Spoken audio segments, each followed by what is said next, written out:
Hello, hello. Final webinar, Jamie. It's webinar day. Woo-hoo. We'll wait for everyone to join since we just started the webinar here. And there we go. It looks like we got 49 people joining us. We're excited to have you with us. Welcome to the Steubenville St. Paul webinar. This webinar is for group leaders and chaperones. So you're in the right place if you're a St. Paul group leader or chaperone. So we're excited to have you with us. We'll start with a prayer but before we start with a prayer, I wanted to introduce who will be with us here on this call. So it'll be myself, Joseph. I am the Associate Director of Events, and I oversee the St. Paul Conference. And then joining me on screen is Jamie Keese, our Office and Registration Manager, which I'm sure many of you have been interacting with over the last couple of months. In the background, running things behind the scenes, it will be Allison Taylor, our Marketing and Outreach Manager, and she'll also be answering any questions that you throw in the chat throughout. And then our Executive Director, Amy Cummings, was not able to join us today, but she is in office and praying for all of you throughout that. And speaking of prayer, why don't we start with a prayer, and then we'll jump into the webinar. In the name of the Father, and of the Son, and of the Holy Spirit. Amen. Lord, I just want to ask that you send your Holy Spirit upon these chaperones and group leaders, upon their teams that they will be bringing, and their final efforts as they prepare to bring so many youth to this conference. We just want to take a time to just thank you for them. For it's through their efforts that we are able to host this amazing conference. Please bless this time together as we go through the final logistics and answer any questions they may have. So that way we may provide a place for you, Lord, to show up and meet all of these attendees for Steubenville St. Paul. We ask this all through your name. Amen. In the name of the Father, and of the Son, and of the Holy Spirit. Amen. Well, wonderful. Let's talk about how some logistics about the webinar. So as we're talking through things, if you have a question that you would like to be answered, please just throw it in the YouTube live chat. Allison will be able to answer them while we're talking through the subject, if she's able to. Otherwise, we'll take some time at the very end of the webinar to answer any questions that you may have. So please feel free to throw that in the chat throughout that. Perfect. Well, let's jump right in. The first thing that we wanted to talk about this year is the theme. Hopefully you've seen this in other places, but if you haven't, our theme is worthy this year. And it's drawing upon this passage from 1 Samuel, for the battle belongs to the Lord. And if you've looked it up, if you look it up, what you'll find is this passage is pulled from the middle of King David's encounter with Goliath. And what's really beautiful is David says at that point that as he's interacting with Goliath, that the battle belongs to the Lord, that it's not actually him or his power that wins the battle. And from this passage, what we'll do is throughout the weekend, we actually are going to dive into the life of David. What he did to become worthy. And what we find is if we look at David, he actually didn't do anything to become worthy. It's actually the Lord who anointed him that made him worthy. And we'll journey with David both through his triumphs and through his sins to really as a model of how to approach the Lord and how to live out of what it means to be a beloved son and daughter through that time. Excuse me. It's a really great theme, and the speakers have been doing a great job to dive into that theme. So we're super excited for that.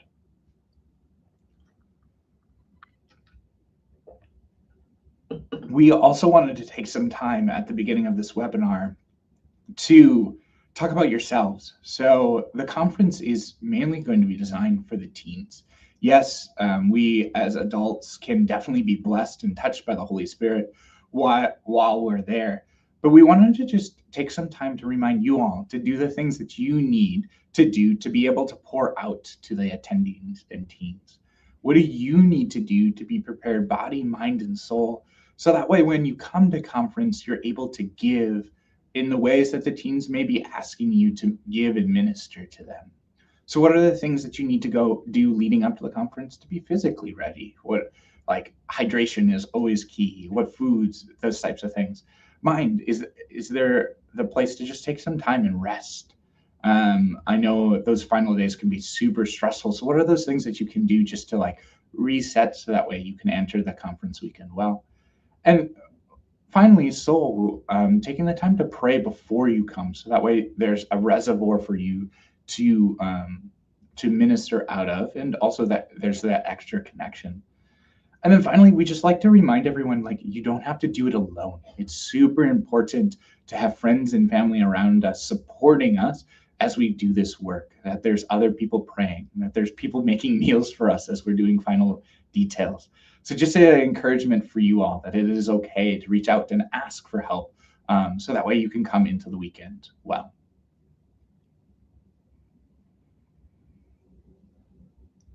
Moving on to conference preparation, we'll bring up Jamie here to go over conference preparation. Hi, everyone. So my job is to make sure that you are prepared for conference. So things to make sure your group is ready when you arrive to check in on Friday of conference is that make sure everyone's registered with your group, your chaperones, your teens, your priests, your on-site group leader. If you have any open tickets, you've received an email from me saying, are you filling these tickets or not? So just make sure that you see everyone who's coming with your group on your list so we know to expect them. Please make sure your chaperone ratio is 1 to 8, and this must be gender specific. So 1 female chaperone for every 8 girls is what that. Priests are not counted as male chaperones since they are not roomed with the teens. They're roomed in the seminary on campus. So priests don't count as chaperones. So make sure your chaperone ratio looks 1 to 8. Also, other things that are due, your verification form is due today. You can find this in your group portal. You can download it and then upload it back once it's signed. And what this verification form is, it's a list of everyone in your group that's 19 or older that needs to be safe environment trained. So their name will be on a list, so you can bring that to your safe environment coordinator or your pastor, and they can sign off that yes, all these people are cleared to attend conference. So that's due today. If you need a few extra days, let me know so we can know when to expect that. And then make sure your group is paid in full. If you had any last minute ticket ads or anything since the payment deadline, make sure that you are up to date so we have your balance at 0. Please let us know of any special needs your group has. If you have anyone in your group that has severe food allergies or is susceptible to cross-contamination, let us know because we need to let our caterer know, and we'll set aside room for them to go on the special dietary line. And so we just need to know things like that. So it should be on their participant registration. If you're not sure, reach out to me and I can confirm that we are notified about it. And we are also starting our seating arrangements for the weekend. So we need to know if there's anyone in your group that is in a wheelchair, is on crutches, has a scooter for a knee injury, anything like that. Make sure we know so that we can seat them on an end aisle or on the floor instead of like at the top of the bleachers, things like that. So let us know so we can be aware as we start our seating soon. So if you are a chaperone for the weekend, please know that your teens must be accompanied at all times throughout the conference. We're not sending teens back to their dorms by themselves or to another area of conference or to like first aid. A chaperone needs to be with them when you bring them to first aid or back to the dorms or things like that. And make sure that you as a chaperone know of any health needs in your group or any special accommodations so that like if they need to be brought to first aid to take a medication throughout the conference, make sure that you as a chaperone know that so you know that that's one of your responsibilities for the weekend. It can also be helpful to make your small groups ahead of time. So when it comes to small group time during the conference, you already know how to break out into those smaller groups. Make sure as a chaperone you know our conference policies so you can enforce them throughout the weekend. And then most importantly, like Joseph said, be present to your teens throughout the weekend for whatever they may need. What can help on conference weekend is to download the My Parish app. Every chaperone for sure should download this. If you want your participants to have it too, that can be a great resource for them. But on this app, we'll have conference announcements. You'll be able to see the conference schedule, the seating assignments. You'll be able to pull up the small group questions. You can also print those off our website ahead of time if you'd like to have a paper copy. It'll list confession times, and it'll just be a great reference of like, hey, the doors are opening. Let's head over to the arena. So make sure your notifications are turned on.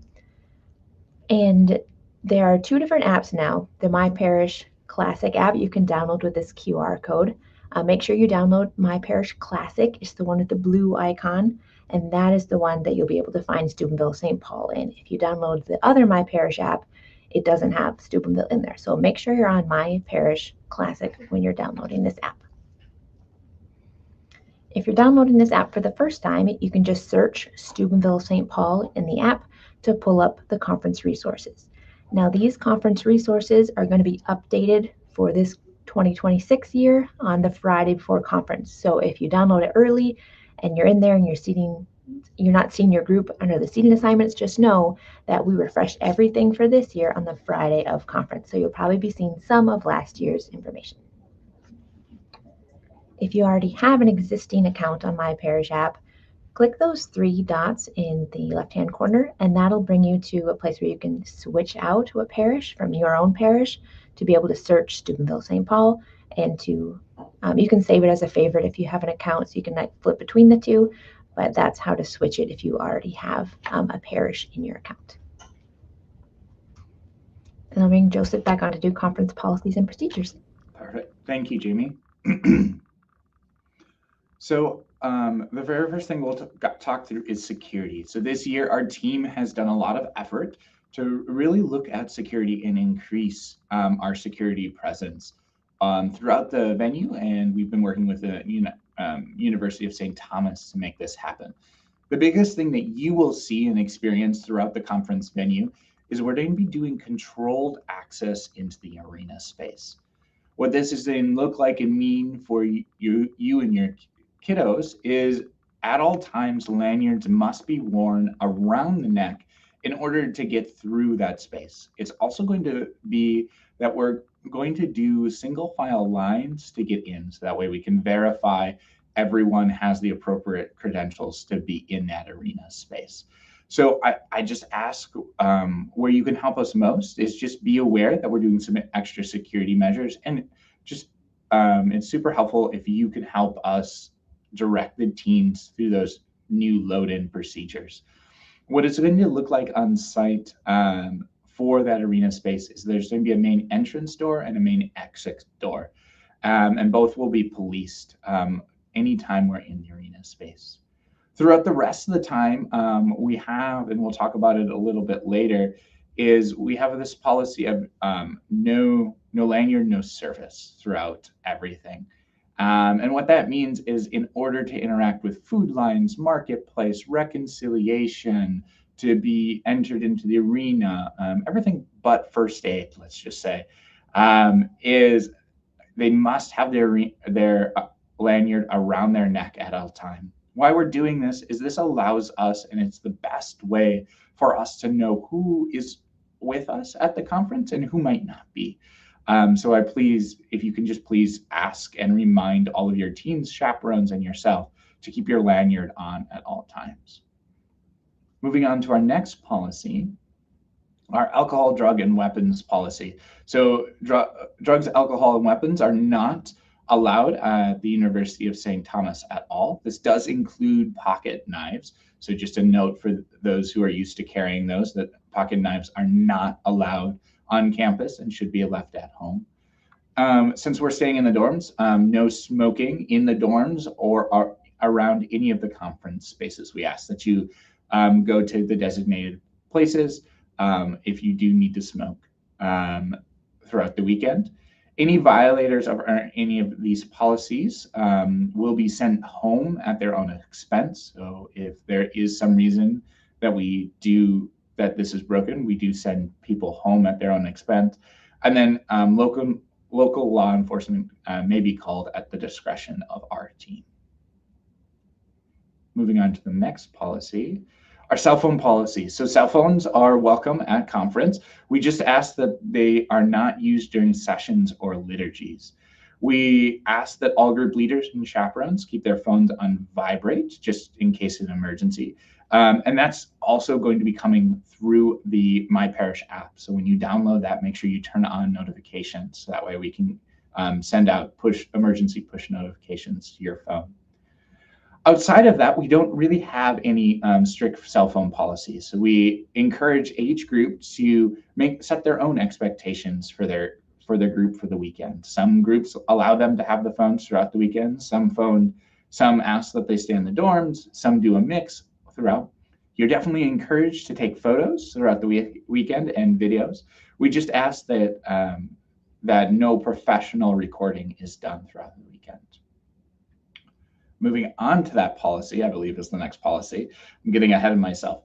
You are welcome to take photos and videos throughout the weekend. We just ask that you don't take photos and videos during Mass and Adoration out of respect for the Blessed Sacrament and just that prayer time.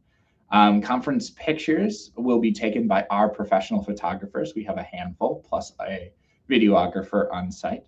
They will be posted to social media following the conference. So you'll have access to those and we'll be able to share those after the conference. And then if you post any photos yourself, we would love to see them and be tagged with them. So on social media, if you want to use Steuby St. Paul or Steuby 2026, we'd love to have that. Now, if you're wondering what is Partnership for Youth social media, here's our social media handles. So for Instagram, it's @PFYMN. And then Facebook, if you do Facebook/PFYMN, we'd love to have you follow us, join us. There's some great content being created. It's also cool to see the other conferences and get hyped up for Steubenville St. Paul as we're posting for our other sites throughout the weekends. Moving on to our infant and child policy. So we have a pretty strict no infant or children under the age of 13 policy on site. We do this for a number of reasons, but know that no infants or children are allowed on site at all throughout the conference weekend. If any children or infant are brought to conference, they will be asked to leave the conference at their own expense. That said, for any mothers who are nursing, we will have a dedicated mother's room on site. I was just told that it's going to be, the mother's room will be located in the field house. And it's going to be room 205. So I just got that email. It's sitting on my other screen. So it'll be room 205. If you need to use that space, please come find us at the Partnership for Youth headquarters table or approach a volunteer, and we'd be happy to show you where that space is in the ARC. In that space, we'll have a place for you to store your items. There'll be a sink, a refrigerator, and it should be a secure room, so that way you can leave your items there in peace of mind. Moving on to our modesty attire guidelines. These are all outlined on page 3 of your modesty guidelines, which is linked in your portal, and I believe everyone had to sign when they signed up. We do leave our modesty attire policies to be enforced by the group leaders and chaperones. Why we do that is you know your teams the best. You know their stories, you know where they're coming from. You know if this is their first time doing a church thing, thing with the Catholic Church.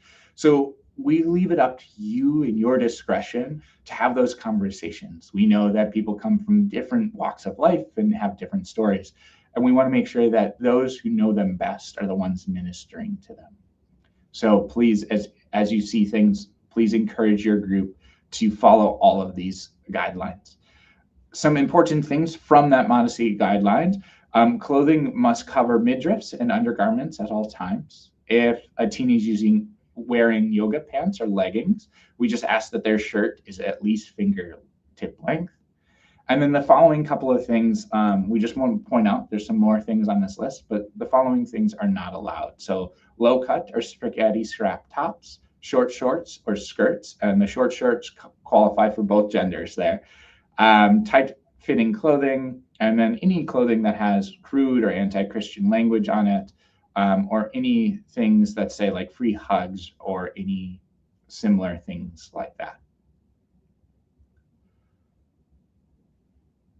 Perfect. Moving on to just some final policies in the arena. So when we're in the arena space, we ask that you listen to our usher team. They will be your best resource on where to sit, how to sit, what's happening next. So please listen to them. Everyone in our arena spaces has assigned seating. It's being changed throughout the weekend. We'll talk more about that, but please sit in your assigned seating. And then a couple of no's here. So no clothes pinning at all throughout any of the conference spaces. No beach balls or glow sticks this year. And then we ask, especially during those times of more exciting music, that there's no crowd surfing and that all teams stay on the ground. So no standing on chairs, no being on people's shoulders throughout that. We also ask that the teams respect the line that our usher team will set up. So we set up a kind of a gap space between where the teams are and the stage. So please encourage them to follow the usher's instructions on that.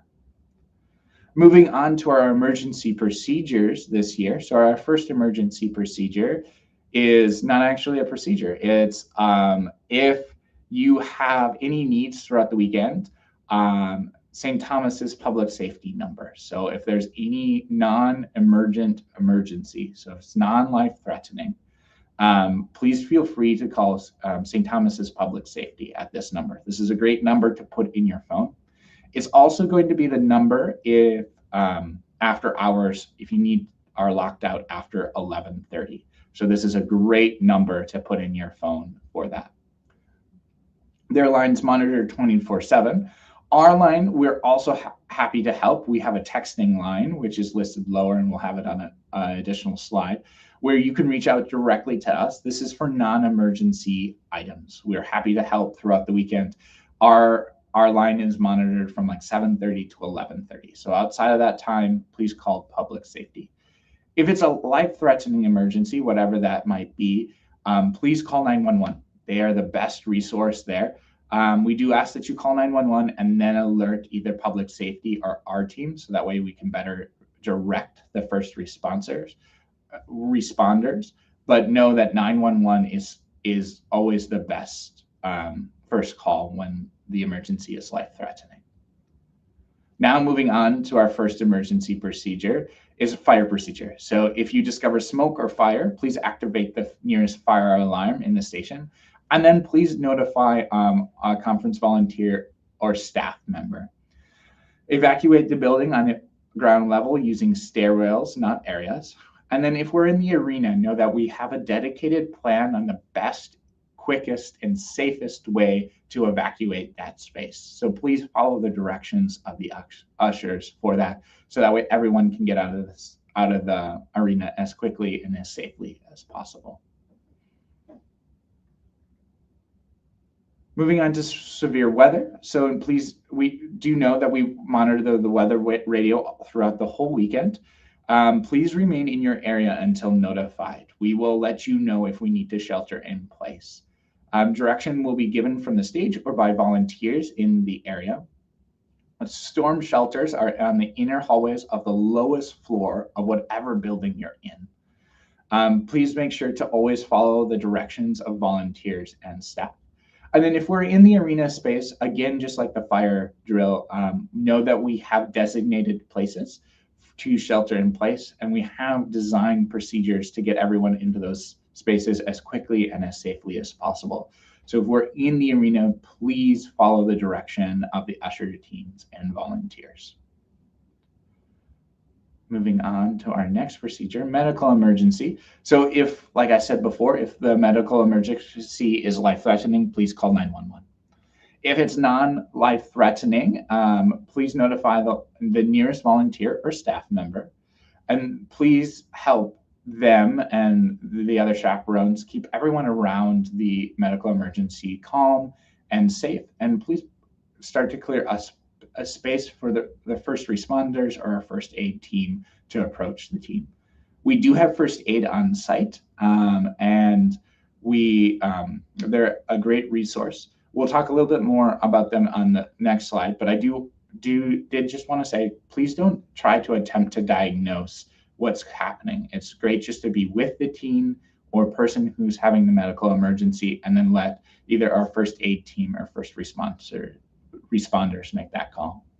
Speaking of our first aid team will be on site from 7:30 a.m. to 11 p.m. They're located in the Tommy room of the lower level of the field house. What that translates to in arenas or in conference speak is they're off to the left of where the doors are to enter the arena space. They're there to provide basic first aid. We like to say that it's Band-Aids and Gatorade and a few more things. They're a great resource if you have a team that has a headache or isn't feeling up, if they might be dehydrated or things like that, if they need a Band-Aid.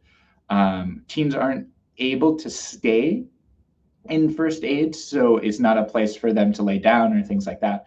So if a teen is feeling, teen or chaperone is feeling ill, we ask that they return to their dorm room with a chaperone. They can't go back to a dorm room by themselves. Moving on to our next slide is our active threat policy. So please know that all of our staff and security and volunteers are trained in the procedures of St. Thomas University. And know that their team, our security team, and all of our volunteers are trained to monitor for unusual activity. We also need you as chaperones and volunteers to also stay alert. What might be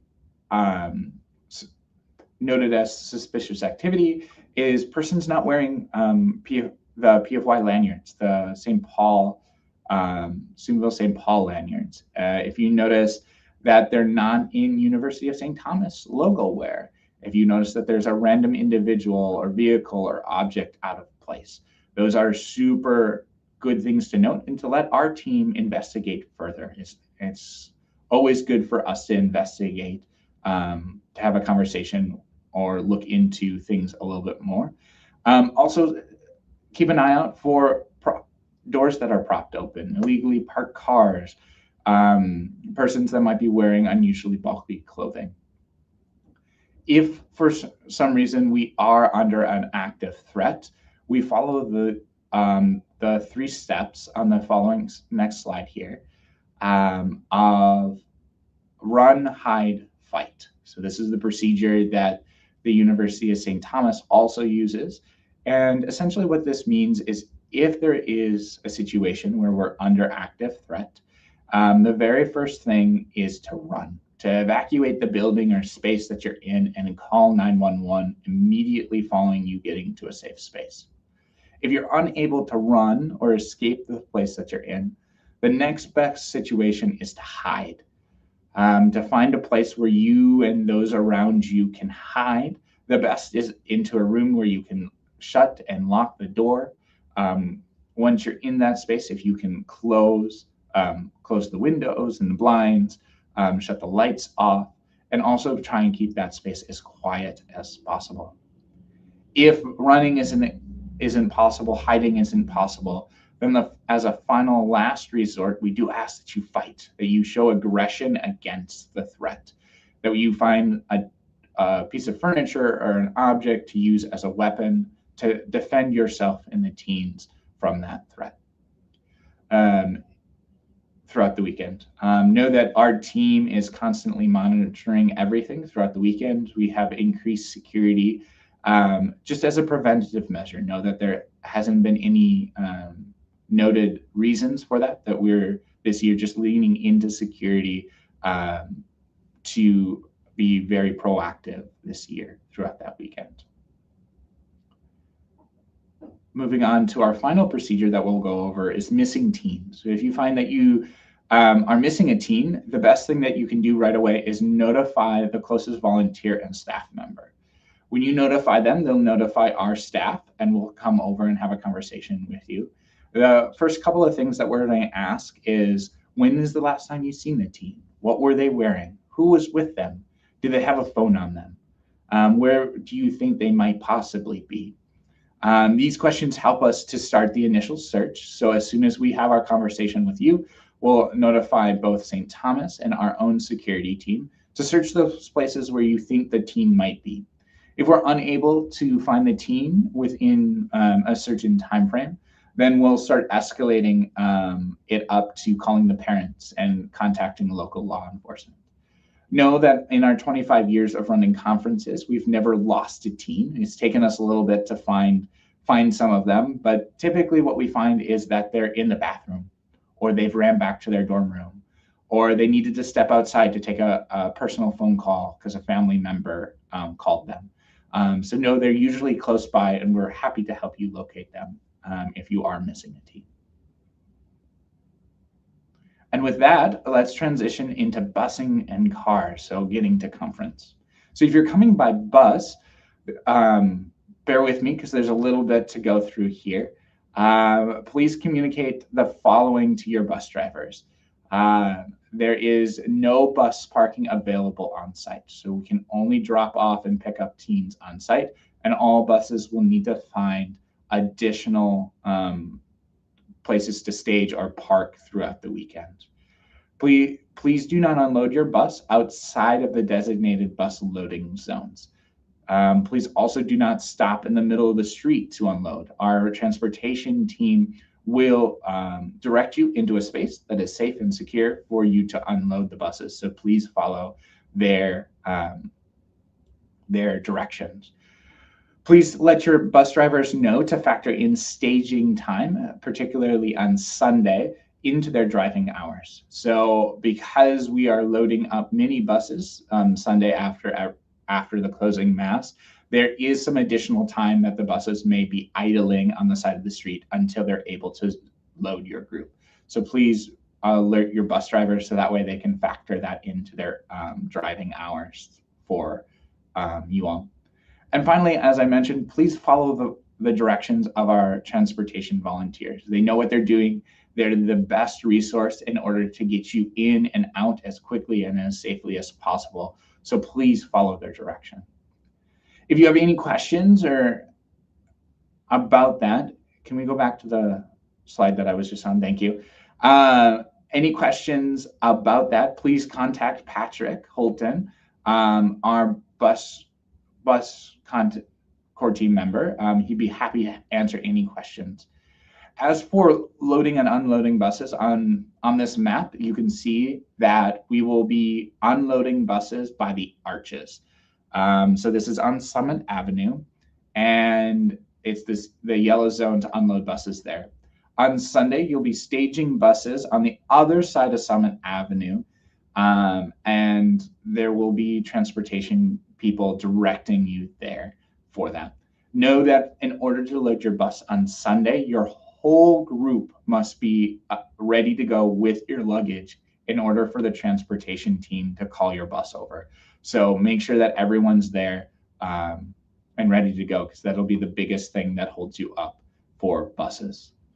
Moving on to cars now. Perfect, thank you, Allison. If you're coming by cars, you will be parking in the R2, R3 parking ramps. So you'll need to come in on Shelby Avenue, and you'll turn by St. John Vianney Seminary. There's a sign. And then you'll come in on there, and you will be able to park in R2 and R3. We ask that you do not drop off any cars at the arches. Everyone needs to drop off either at R2 or R3 or at the circle by R2 and R3. So know if you're coming by car, this is where you need to go. Once you've dropped off, know that you're welcome to just park your car right in R2 and R3 and leave all of your luggage in there, and then come to check-in. And then once you're at check-in, we'll let you know where your dorm is. For that, you can also bring your luggage to the quad space and leave your teens there while you check in. Note for R2 and R3, the ramp height is 6 feet 11 inches. So if you're coming in an oversized vehicle that is not a bus, please alert Jamie as soon as possible so that way we can find additional parking for you all. Again, the ramp height is 6'11". So any vehicles taller than that will need to find oversized. We will find oversized parking for you. Moving on to check-in. So once you've parked or you've been dropped off from your buses, then you and your teams will come to the field house where the star is, but just your group leader will be asked to do check-in. So please leave the rest of your chaperones and your teens in the quad spaces on the grass while you check in. If you're bringing a priest, they will need to check in at St. Paul's Seminary. And we do encourage you to drop off your priest first at St. Paul's Seminary and then come over to check in and check in your group for that. Speaking of check-in, I'm going to bring in Jamie Keys to talk about more conference logistics once you arrive. So when you arrive at check-in, we will go through a few things. We only need the on-site group leader to come to check-in, and we will review your chaperone ratio, make sure that all looks good. We'll have you sign up on the paperwork of what chaperones you brought. We'll give you your housing keys. We'll go through the housing rooming assignments. You can ask any questions. You'll receive your seating assignments where you're sitting throughout the weekend. You'll get all the lanyards for your group. If you pre-ordered a Sunday box lunch, we'll give you the tickets so you'll be able to go pick those up. If you pre-ordered any t-shirts, we'll give you your bags of t-shirts at this time, and really we'll just answer all of your questions. We'll give you everything to know about the conference at check-in. For housing, there's a lot of usually questions about housing and a lot of details, so I just made a whole separate housing webinar. So you can scan this QR code to watch that housing webinar, which goes into details of what dorms are air conditioned and how to work the keys. They're not like hotel keys. You have to hold them up there for a little bit. So some of those details can be found in the housing webinar. Housing preference forms, like if you want to select who is rooming with who, that form is due today. In the webinar, we explain where to find that form in your portal and how to fill it out. It's a drag and drop form, so you can room all your registered people. So that form is due today. If you're not seeing anyone on that form that's in your group, it means they're not registered, or they just registered and I haven't uploaded it yet, which I do on a daily basis. But if they're in there, I can upload them. So just know that that's due today. After today at 5 p.m., those forms are going to lock and we are going to begin our housing placements. So let us know if there's anyone you're still waiting to register, because once room placements are done, would need to make sure there's space by your group for them if they're not registered yet. So please notify me of any of those situations. Also, if you have anyone in your group with special needs, like mobility, we need to make sure they're in a dorm that has an elevator, things like that. You can email me at admin@partnershipforyouth.org or note it on your housing form, because then our housing coordinator will see that information and make sure they are housed accordingly. Some reminders about housing: not all of the dorms are air conditioned. So we will try to notify you a few days before conference of which dorm you're in, so you can be prepared how many people you have sleeping on the floor. They need to bring air mattresses. Or if you're in a dorm that's not air conditioned, we would encourage your people to bring fans, things like that, so you can know what to pack. So we'll notify you a few days before conference after housing assignments are finished. And then let us know if you have any questions. We don't have a lot of flexibility to rearrange a lot of housing if anything is not what you had requested. So just a reminder that the preferences you submitted are preferences. We do our best to accommodate them, but then there are some weird shaped rooms. So just know that sometimes we do have to adjust if we need to fill a room of 5 people and you submitted them in 3s, which you just know that there is some flexibility needed as we're making these housing placements and just how many rooms are available. Chaperones are responsible for teens while in the dorms, especially like overnight. PFY staff is not policing the hallways of these dorms throughout the night. So just know chaperones need to know that the teens are in the room and watch out for them. And then we will post bathroom schedules of like when there's chaperone bathroom times and teen bathroom times. So make sure you're following those guidelines. Again, we talk a lot more in detail about this in the housing webinar. So what to pack? It's great to pack a small bag to keep like a water bottle in, a Bible or a journal if you'd like to use that. For the dorms, you may need to bring a sleeping bag or pillow. If you don't bring a sleeping bag, you'll probably need to bring like sheets and a blanket. Or maybe a fan. If you're sleeping on the floor, bring an air mattress.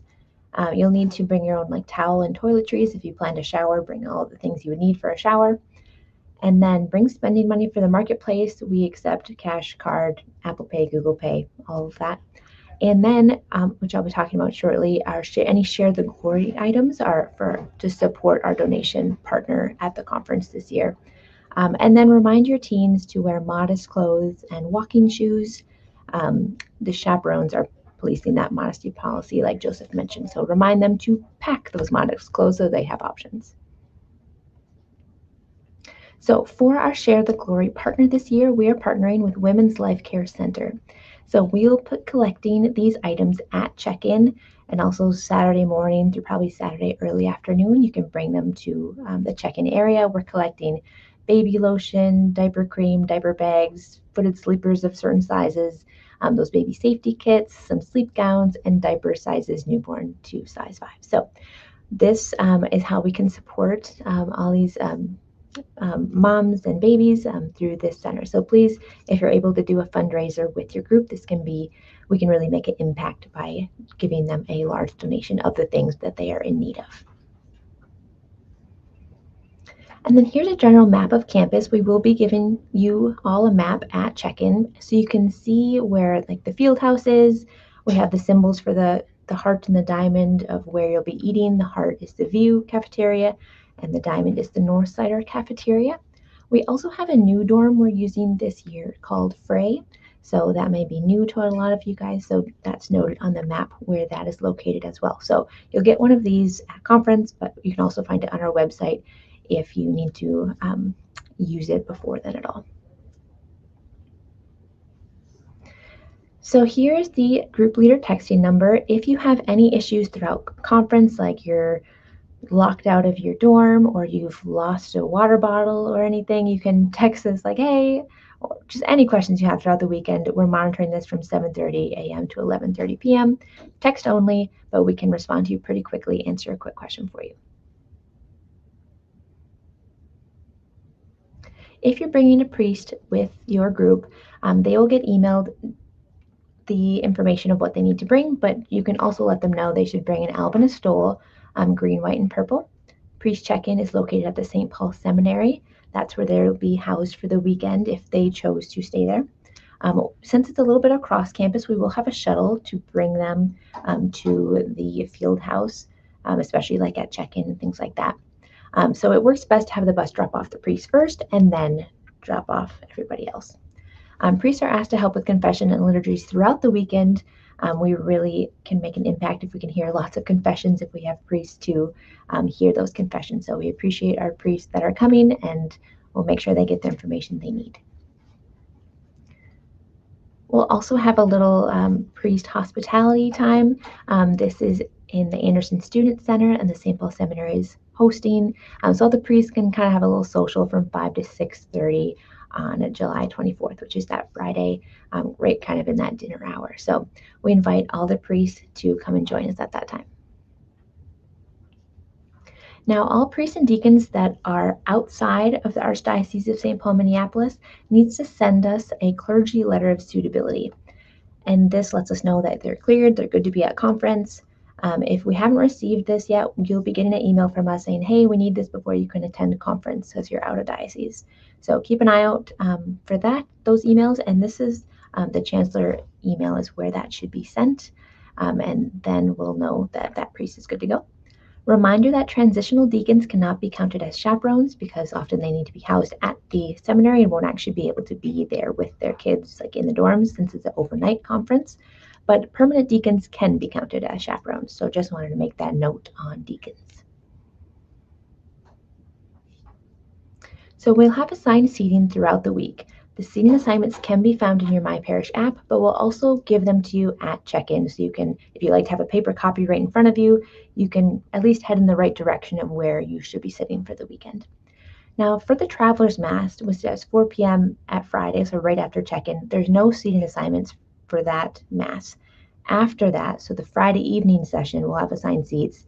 They'll change for Saturday, and then they'll change again for Sunday. So one of those times you usually probably have, one up towards the front, one towards the side, one in the back. Just you'll get different views throughout the weekend. But Ask our ushers for help if you need help finding your seats, but you'll have that map in front of you to kind of head in the right direction. So on your lanyard, there will be a symbol in the front bottom corner with either a heart or a diamond. And this tells you which cafeteria you'll be eating at. The heart is for the view and the diamond is for the North Sider. This is just to help us with food lines, keep everything shorter. We split the groups to 2 different cafeterias. Also on the front of your lanyard, you might notice a yellow dot or a red dot. This means you've noted that you have some sort of allergy on your registration. So our volunteers will see you have a yellow dot when you come in to the cafeteria, and they'll be able to direct you to the special dietary line, which avoids all of the G9 allergens. So we've prepared for you to eat on that line, and that's where you can go to be able to eat safely. If you've noted a very severe allergy that we cannot accommodate on the G9 line, then you'll have a red dot and we'll have a separate box lunch for you. We'll let you know ahead of time if, hey, it looks like you requested this and we're not able to accommodate, we'll email you ahead of time. But that's what those symbols on the front of your lanyard mean. Now, tomorrow you'll be getting an email about pre-ordering Devani's Pizza. This is a conference tradition at St. Paul, and you can purchase pizzas for both Friday and Saturday night. So this email is going to be sent out to group leaders. The group leader can decide if they want chaperones to order individually. Some of those bigger groups, that can be an option, but otherwise the links are going to the group leaders and the group leader can determine who's actually going to order the pizza. Please do not call Devani's directly because all the orders, we're ordering at a bulk discount for you through PFY. So they're coming and bringing all the Devani's, we don't want them doing separate orders. So these pre-orders are due by July 21st, and the pickup will be at Flynn Residence Hall, where it's been the last couple years, at 9:30 p.m. on Friday and Saturday night. We are going to give you a receipt at check-in that you need to bring to pizza pickup to match up. Yep, these are the pizzas you ordered. Here you go. So keep your receipt with you when you come to pizza pickup, and they will have your pizzas ready for you.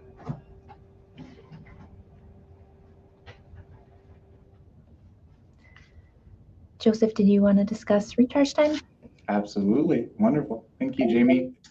So on Saturday, halfway through the day, after lunch for at least the men and after lunch for the women and after the session for the men, we will have a recharge time again this year. This is something that we've been doing for a handful of years now, and it's one of our favorite times to take a break and just have some fun. So during recharge time this year, we will have small groups happening wherever you'd like them to happen, and then the marketplace will be open. We will also have confessions available this year during recharge time. So please take advantage of that. Outside this year, we will again have all of the fun games. So cornhole, spike ball, volleyball, Jenga, kickball, can jam, frisbee, and so much more. There's usually a frisbee game and a volleyball game that pops up. So please encourage your teams to join that. And then new this year is our speaker team will be doing a live Q&A in the plaza by the fountain outside of the student center. It'll be from 1:45 to 2:45, and please encourage your teams to go over there. It's meant to be a time where they can approach the teams or the speaker team directly and just have a conversation and get their questions answered. We just did this at our Joliet location, and it was super successful, and the teams had such a great time. So please encourage them to come over and listen to or even ask questions during the Q&A time. Moving on to other celebrations for this weekend. So we're super excited. This is our 25th Steubenville St. Paul Conference. So our very first one happened in 2001. So you'll be joining us for our 25th conference. And though I tried to convince the team for us to do everything like we did the very first conference, including the paperwork, I was shut down because I guess processing all of the paperwork by hand was not a good idea.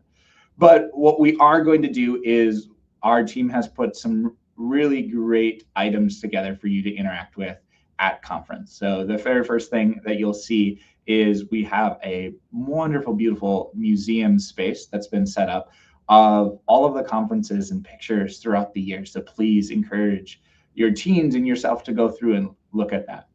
We'll also have, and this is one of my most exciting things that we're doing, is we've put together a 25th timeline banner. And what that is we've listed every year on a banner, and then we'll have stickers for the teens and chaperones and staff to go through and put on each year how they've attended conference with us. So there'll be a different color for a teen, chaperone, staff. And since many of you and some of you have been with us for maybe even all of these 25 years, we definitely encourage you to go find that banner and put your stickers on, because our hope is to then be able to show across all three of our conference how many people we're still interacting with who might have been with us since the very first year in 2001. So please interact with that throughout the weekend. Our final note that we want to end on is adoration. Adoration is typically the high point for many teens and even chaperones throughout the weekend. And we just wanted to take some intentional time just to talk about our expectations and our vision for adoration. Adoration is meant to be a place for each individual to personally encounter Christ. Our hope and our vision for this time is to craft an atmosphere of prayer that focuses on Christ, that allows every participant to encounter Christ. We know that Christ approaches each of us exactly how we need, and that each encounter may be different. So as chaperones and group leaders, we just encourage you to not set certain expectations or certain experiences for your teens. They may have a super intentional experience. They might not. What's important is that Jesus was in the room and it was in the room with them. So we ask that you don't set any expectations or share with your kids that there's a certain way to get a certain feeling or a certain experience. We just ask that you allow them to meet Christ and to encounter that time of adoration. Moving on to the next slide, we have a couple of ways that we want this to go about and have expectations. So we expect that no one is encouraging their teens to have external manifestations of the Holy Spirit. If the Holy Spirit wants to work, it will work. We do not need to be encouraging that of our teens. Encourage each of them to focus on Jesus. Please do not move any of the chairs on the floor. They need to stay where they are for security and safety of everyone. As chaperones and group leaders, please be aware of your teens. This time is for them. We will allow you and actually invite you to be the first ones to minister to them throughout this time of adoration. The best way we can prepare our teens for this time of adoration is to make sure that they sleep and are hydrated throughout the weekend. Sometimes adoration can be a very intense time, and we want to make sure that they're physically ready to go, so that way they can spiritually interact and encounter Christ. If something happens that is unexpected or that you're unaware of what's going on, please stay calm. Jesus is in the room. Know that we also have teams. We'll have first aid and prayer ministry in the room, which I'll talk about here in a second. Please follow their directions. So if a teen needs to leave the room or is asked to leave the room, please make sure that just that teen leaves the room and one chaperone goes with them. Now, let's talk about the teams that will be in adoration supporting you throughout the weekend. So during that time, we will have prayer ministry throughout the space, and they're there to provide assistance to you. Know that they probably will not approach your teen who's experiencing something until you as a group leader invite them over. Know that if the situation does merit, they will come over. But know that they are hoping and want to encourage you to pray with your teens and be with your teens during that encounter first. Know that they're a great resource if there's something happening that you're not comfortable with or don't know how to minister to. And they'll come in and they'll just assess the situation, and the first aid team will also come over if need be and just decide, is it a spiritual thing happening? Is a medical thing happening? And then please follow their direction on the best course of action. Many of the times, the best course of action is just to let the teen stay there. But do know that if the teen is being distracting, or sometimes the best thing that we can do with them is have them step out of the arena just to take a deep breath and have a little bit deeper conversation with their chaperone and with our support team in the back. So please, please, please follow the direction of our prayer ministers and first aid members throughout the weekend. Wonderful. I believe that's our last slide. Yep. On to Q&A. We'll bring back Jamie here, and I'm going to take a moment to just read through the questions here. It looks like Allison's been doing a great job of answering everything. But just give me a second here. Chaperones.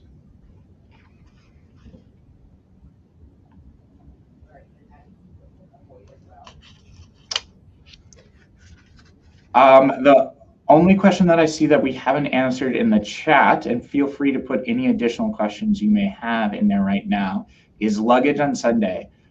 Yes, we will have a dedicated space this year for luggage. It's in the field house. Please follow the signage. What we'll be doing is we will have a space set aside for your group. So the very first person, make sure every person checks in with our core team member overseeing that. And they may either designate a spot, or there might already be a designated spot set up for your group, depending on if you've come, anybody from your group has come. So know that we will do a dedicated indoor luggage drop this year. This means that nobody has to leave luggage under a tree. So please bring it to the field house. We're happy to store it for you guys before Mass on Sunday morning. The other things that I just want to note is checkout times. Know that everyone needs to be checked out of their dorms by 2 p.m. We do have a couple of options. So if you want to check out before the first session, checkout will be available in the field house starting, I believe, right around 7:30, right, Jamie? Yeah. Yep, from 7:30 until the start of session. Know to check out, you need to bring all of your keys to checkout for that. And then we'll also have checkout available starting after Mass from noon to 2. But everyone needs to be out of their dorm space by 2 o'clock for that. There was another request for the housing webinar link, and that link is already in the comments if you scroll up a few comments. Perfect. Allison also just reposted it. And then there is no special nights this year for it. We're just celebrating our 25th. So there will be lots of 25th things happening throughout the weekend. So no dedicated nights for that. Well, wonderful. I see it's 1:30 already. So if you have any final questions, please feel free to contact Jamie or myself. We'd be happy to answer your questions. Know that we are going to be on site for Steubenville Rochester starting tomorrow. So know that we are monitoring all of our emails, but if you call us, we might not be here in office because we leave right around noon tomorrow. So if you have any final questions, either call us today or send us an email. We'll be back in the office starting Monday next week. We're super excited to have you all with us. Thank you for joining us for our 25th anniversary. We're super excited to be celebrating with you. We have a wonderful speaker team coming. It's a wonderful conference, and we can't wait to see you. With that, I think we'll sign off from there, and we'll see you very, very soon. Bye. Bye, everyone.